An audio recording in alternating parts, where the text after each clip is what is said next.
ಇವತ್ತು JavaScript tutorial ಸೀರೀಸ್ನ start ಮಾಡ್ತಾ ಇದ್ದೀನಿ. ಇನ್ನು ಮುಂದೆ ಜಾವಾಸ್ಕ್ರಿಪ್ಟ್ಗೆ ಸಂಬಂಧಂತ ಎಲ್ಲ ವೀಡಿಯೋಸ್ಗಳನ್ನ ನಾನು ಬಿಡ್ತಾ ಹೋಗ್ತೀನಿ. ವೀಡಿಯೋಸ್ ನಿಮಗೆ ಬೇಕು, ಜಾವಾಸ್ಕ್ರಿಪ್ಟ್ನ ನೀವು ಈಸಿಯಾಗಿ ರನ್ ಮಾಡಬೇಕು ಅಂದರೆ ವಿಡಿಯೋ ಪ್ಲೇಲಿಸ್ಟ್ನ ಬುಕ್ ಮಾಡ್ಕೊಳ್ಳಿ. ಇಲ್ಲಾಂದರೆ ನೀವು ನನ್ನ ಯೂಟ್ಯೂಬ್ ಚಾನಲಲ್ಲಿ ಬಂದು ಪ್ಲೇಲಿಸ್ಟ್ನ ಆಕ್ಸೆಸ್ ಮಾಡಿಕೊಂಡು ಕಂಟಿನ್ಯೂ ಮಾಡ್ತಾ ಹೋಗ್ಬೋದು.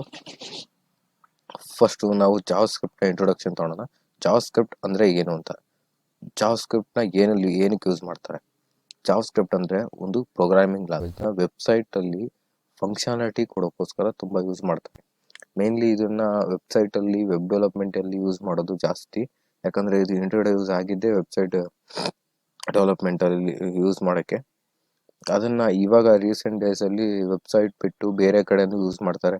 ಅಂದರೆ AI ಆ್ಯಪ್ ಡೆವಲಪ್ಮೆಂಟ್ ಥರ ಬೇರೆ ಬೇರೆ ಫೀಲ್ಡ್ಸ್ಗಳೆಲ್ಲ ಯೂಸ್ ಮಾಡ್ತಾರೆ. ಮತ್ತು ನೆಕ್ಸ್ಟು ಜಾವಾಸ್ಕ್ರಿಪ್ಟ್ನ ನಾವು ಏನಕ್ಕೆ ಯೂಸ್ ಮಾಡಬೇಕು ಅಂತ. ಜಾವಾಸ್ಕ್ರಿಪ್ಟ್ನ ಏನಕ್ಕೆ ಯೂಸ್ ಮಾಡಬೇಕು ಅಂದರೆ ಇದು ಇಂಪ್ಲಿಮೆಂಟ್ ಮಾಡೋಕ್ಕೆ ತುಂಬ ಈಸಿಯಾಗಿರುತ್ತೆ. ನೀವು ನಿಮ್ಮ ಲ್ಯಾಪ್ಟಾಪಲ್ಲಿ ಜಾವಾಸ್ಕ್ರಿಪ್ಟ್ನ ಮತ್ತೆ ಡೌನ್ಲೋಡ್ ಮಾಡ್ಕೋಬೇಕು ಅಂತ ಏನಿಲ್ಲ. ಜಸ್ಟ್ ಒಂದು HTML ಒಂದು ಫೈಲ್ ಕ್ರಿಯೇಟ್ ಮಾಡ್ಕೋಬೋದು. ಫೈಲಲ್ಲಿ ಒಂದು ಸ್ಕ್ರಿಪ್ಟ್ ಆಗಲಿ ಜಾವಾಸ್ಕ್ರಿಪ್ಟ್ನ ಬರೆದು ಡೈರೆಕ್ಟಾಗಿ ವೆಬ್ ಬ್ರೌಸರಲ್ಲಿ ರನ್ ಮಾಡ್ಬೋದು. ಅಥವಾ ನೀವು ಒಂದು ಸಪ್ರೇಟ್ JS ಫೈಲ್ನ ಬರೆದು ಅದನ್ನು HTML ಫೈಲಿಗೆ ಲಿಂಕ್ ಮಾಡಿಕೊಂಡು ರನ್ ಮಾಡ್ಬೋದು. ಹಿಂಗೆ ನೀವು ಇಂಟರ್ನೆಟ್ ಕನೆಕ್ಟಿವಿಟಿ ಇರಲೇಬೇಕು ಅಂತ ಏನಾದ್ರು ಬೇಕಾದ್ರೆ ಆಫ್ಲೈನಲ್ಲೂ ನೀವು ರನ್ ಮಾಡ್ಬೋದು. ಮತ್ತು ಇದು JavaScript allows you to create highly responsive interface. ಅಂದರೆ ಹೇಳಿದ್ನಲ್ಲ, ಮೇಯ್ನ್ಲಿ ಇದನ್ನ ವೆಬ್ಸೈಟ್ ಡೆವಲಪ್ಮೆಂಟ್ ಆ್ಯಂಡ್ ಡಿಸೈನ್ ಮಾಡೋಕ್ಕೋಸ್ಕರ ಮೇಯ್ನ್ಲಿ ಯೂಸ್ ಮಾಡ್ತಾರೆ. ಕ್ರಿಯೇಟ್ ಮಾಡಿದ್ದಲ್ಲ, ಮೇಯ್ನ್ಲಿ ಯೂಸ್ ಮಾಡ್ತಾರೆ. ಅದಕ್ಕೋಸ್ಕರ ಅಂದರೆ ಈ ಜಾವಾಸ್ಕ್ರಿಪ್ಟ್ನ ಯೂಸ್ ಮಾಡಿಕೊಂಡು ನೀವು ಡೈನಾಮಿಕ್ ಆ್ಯಂಡ್ ರೆಸ್ಪಾನ್ಸಿವ್ ಫಂಕ್ಷನಾಲಿಟೀಸ್ ಇರುವಂಥ ವೆಬ್ಸೈಟ್ ಎಲಿಮೆಂಟ್ಸ್ನ ವೆಬ್ ಎಲಿಮೆಂಟ್ಸ್ನ ಕ್ರಿಯೇಟ್ ಮಾಡ್ಬೋದು. ಮತ್ತು ನೀವು ಇದನ್ನು ಫ್ರಂಟ್ ಎಂಡ್ ಎಲ್ಲರೂ ಯೂಸ್ ಮಾಡ್ಕೋಬೋದು, ಬ್ಯಾಕ್ ಎಂಡ್ ಎಲ್ಲರೂ ಯೂಸ್ ಮಾಡ್ಕೋಬೋದು.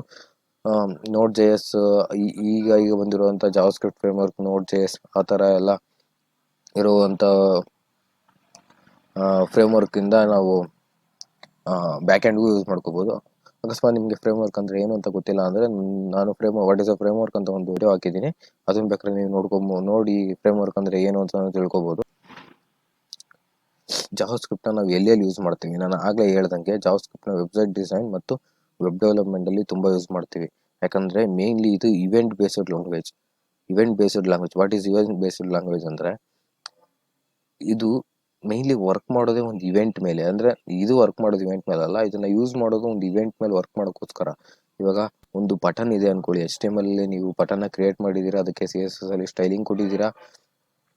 ಬಟ್ ಆ ಬಟನ್ ಕ್ಲಿಕ್ ಮಾಡಿದರೆ ಏನಾಗಬೇಕು? ಆ ವರ್ಕ್ ಫಂಕ್ಷನಾಲಿಟೀಸ್ನ ನಾವು ಜಾವಾಸ್ಕ್ರಿಪ್ಟಲ್ಲಿ ಕೊಡ್ಬೋದು.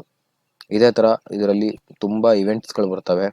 ನೀವು ನಿಮ್ಮದೇ ಆದಂಥ ಇವೆಂಟ್ನ ಬೇಕಾದ್ರೆ ಲಿಸ್ಟ್ ಮಾಡ್ಬೋದು. ಆ್ಯಡ್ ಇವೆಂಟ್ ಲಿಸ್ಟ್ನರ್ ಅಂತ ಒಂದು ಫಂಕ್ಷನ್ ಬರುತ್ತೆ, ಅದನ್ನು ಯೂಸ್ ಮಾಡಿಕೊಂಡು. ಇಲ್ಲಾಂದರೆ ಇನ್ಬಿಲ್ಟ್ ಫಂಕ್ಷನ್ಸ್ ಇದ್ದಾವೆ, ಕ್ಲಿಕ್ಕು, ಮೌಸ್ ಓವರ್ ಇದೆ, ಮೌಸ್ ಔಟ್ ಇದೆ. ಈ ಥರ ತುಂಬ ಇವೆಂಟ್ ಬೇಸ್ಡ್ ಫಂಕ್ಷನ್ಸ್ ಇದ್ದಾವೆ. ನೀವು ಅವನ್ನ ಯೂಸ್ ಮಾಡಿಕೊಂಡು ವೆಬ್ಸೈಟ್ ಡೆವಲಪ್ಮೆಂಟ್ ಮಾಡ್ಬೋದು. ಈಗ ರೀಸೆಂಟ್ ಡೇಸಲ್ಲಿ ಇದನ್ನು ಎಲ್ಲ ಕಡೆ ಯೂಸ್ ಮಾಡ್ತಾ ಇದ್ದಾರೆ. ಲೈಕ್ ಆಂಡ್ರಾಯ್ಡ್ ಡೆವಲಪ್ಮೆಂಟಲ್ಲಿ ಬೇಕಾದ್ರೆ ಯೂಸ್ ಮಾಡ್ಬೋದು. React.js ಯೂಸ್ ಮಾಡ್ಕೊಂಡು ಆಂಡ್ರಾಯ್ಡ್ ಡೆವಲಪ್ಮೆಂಟ್ ಮಾಡ್ಬೋದು. ಅಂದರೆ React.js ಅಂದರೆ ಒಂದು ಫ್ರೇಮ್ವರ್ಕ್ ಅಂತ. ಅಂದರೆ ನೀವು ಅದ್ರ ಬಗ್ಗೆ ತುಂಬ ಥಿಂಕ್ ಮಾಡ್ಕೋಬೇಡಿ. ಫ್ರೇಮ್ವರ್ಕ್ ಅಂದ್ರೇನು, ಫ್ರೇಮ್ವರ್ಕಿಂದ ಹೆಂಗೆ ಕೋಡ್ ಮಾಡ್ತಾರೆ, ಫ್ರೇಮ್ವರ್ಕ್ ಹೆಂಗೆ ವರ್ಕ್ ಆಗುತ್ತೆ ಅಂತೆಲ್ಲ ಥಿಂಕ್ ಮಾಡ್ಕೋಬೇಡಿ. ಜಸ್ಟ್ ಬೇಸಿಕ್ಸ್ನ ಮೊದಲು ತಿಳ್ಕೊಳ್ಳಿ, ಆಮೇಲೆ ನೆಕ್ಸ್ಟ್ ಫ್ರೇಮ್ವರ್ಕಿಗೆ ಜಂಪ್ ಆಗೋಂತ್ರಿ. ಹೀಗೆ React.js ಇಂದನೇ ನೀವು iOS ಡೆವಲಪ್ಮೆಂಟ್ ಮಾಡ್ಬೋದು. ಇದೇ ಥರ ಟೆನ್ಸರ್ಫ್ಲೋ ಅಂತ ಬರುತ್ತೆ, ಅದರಿಂದ AI ಟೆಕ್ನಾಲಜೀಸಲ್ಲಿ ಕೂಡ ಜಾವಾಸ್ಕ್ರಿಪ್ಟ್ನ ಯೂಸ್ ಮಾಡ್ಕೋಬೋದು. ಡಾಟಾ ಸೈನ್ಸಲ್ಲೂ ಬೇಕಾದ್ರೂ ನೀವು ಜಾವಾಸ್ಕ್ರಿಪ್ಟ್ನ ಯೂಸ್ ಮಾಡ್ಕೋಬೋದು. ಎಲ್ರಿಗೂ ಅರ್ಥ ಆಗಿರುತ್ತೆ ಅಂದ್ಕೊಂಡಿದ್ದೀನಿ. ಅಕಸ್ಮಾತ್ ಅರ್ಥ ಆಗಿಲ್ಲ ಅಂದರೆ ಕಮೆಂಟ್ ಬಾಕ್ಸ್ ಇದೆ, ಯೂಸ್ ಮಾಡ್ಕೊಳ್ಳಿ. ಎನಿ ಡೌಟ್ಸ್ ಇದ್ದರೆ ಕೇಳಿ. ಕಮೆಂಟ್ಸಲ್ಲಿ ನಾನು ಎಲ್ಲರ ಕಮೆಂಟ್ಗೂ ರಿಪ್ಲೈ ಕೊಡ್ತೀನಿ. ಆದಷ್ಟು ಎಲ್ಲ ಡೌಟ್ನೂ ಕ್ಲಿಯರ್ ಮಾಡ್ತೀನಿ. ಥ್ಯಾಂಕ್ಸ್.